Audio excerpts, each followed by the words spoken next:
వరుస సమీక్షలతో ఇంతవరకు సమాచారం తెలుసుకోవడం, తెలియని విషయాల గురించి తెలుసుకోవడం చేస్తూ వచ్చిన పవన్ కళ్యాణ్ తొలిసారి ఆగ్రహం ప్రదర్శించినటువంటి అంశం.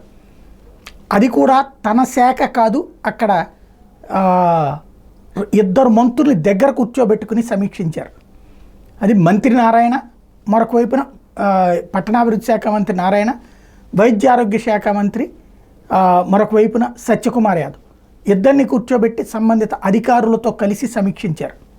ఏమని అంటే వైద్య మొన్న ఏదైతే బెజవాడ గుంటూరులో వాటర్ పొల్యూషన్ అన్నటువంటి కారణంతో అక్కడ ప్రాబ్లం అయ్యి డయేరియా వచ్చినటువంటి అంశం, దాంట్లో ఎందుకు విఫలమయ్యారు అన్నటువంటిది నిలదీయడం, నీళ్లు నమిలినటువంటి పరిస్థితి అధికారులది నెంబర్ 1.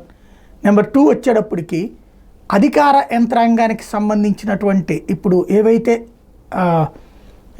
నిధుల దారి మళ్లింపు, కేంద్ర ప్రభుత్వం అసలు ఎంత నిధులు ఇచ్చింది మీకు, ఆ నిధుల్ని ఏ ఏ అంశాలకి దారి మళ్లించారు అని అడిగితే సమాధానం లేదు అధికారుల దగ్గర.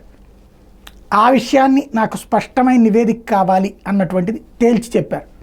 తద్వారా జగన్ సర్కార్ నిధుల దారి మళ్లింపు వ్యవహారం తేల్చడానికి పవన్ కళ్యాణ్ స్వయంగా పూనుకున్నారు. పంచాయతీల విషయం ఇంతకుముందే మాట్లాడుకున్నాం, ఇక్కడ ఎక్కడికి దారి మళ్ళింది అన్నటువంటి విషయాన్ని తేల్చే పనిలో ఉన్నారు. వైద్యారోగ్య శాఖ కేంద్రం ఇచ్చింది ఎంత, రాష్ట్రంలో ఖర్చు పెట్టింది ఎంత, పట్టణాభివృద్ధి శాఖ కేంద్రం ఇచ్చింది ఎంత, ఖర్చు పెట్టింది ఎంత, ఏ ఏ అవసరాలకు ఖర్చు పెట్టారు. పట్టణాభివృద్ధి అంటే పట్టణంలో రోడ్లకు, పట్టణంలో మౌలిక సదుపాయాలు కల్పించారా, లేదంటే కనుక వాటిని తీసుకెళ్ళి ఈ సంక్షేమ పథకాలకి మార్చేసుకున్నారా, పనిచేసుకున్నారా. అట్లాగే వైద్యారోగ్య శాఖకి సంబంధించినటువంటి నిధులు ఆ వైద్యారోగ్య శాఖ ఖర్చు పెట్టారా, లేకపోతే కనుక అవి వేరే వాటికి మళ్లించారా అన్నటువంటిది టోటల్గా లెక్క కావాలని తేల్చి చెప్పారు. అధికారులు ఇప్పుడు పరుగులు పెడుతున్నారు ఫైళ్ళ చుట్టూ.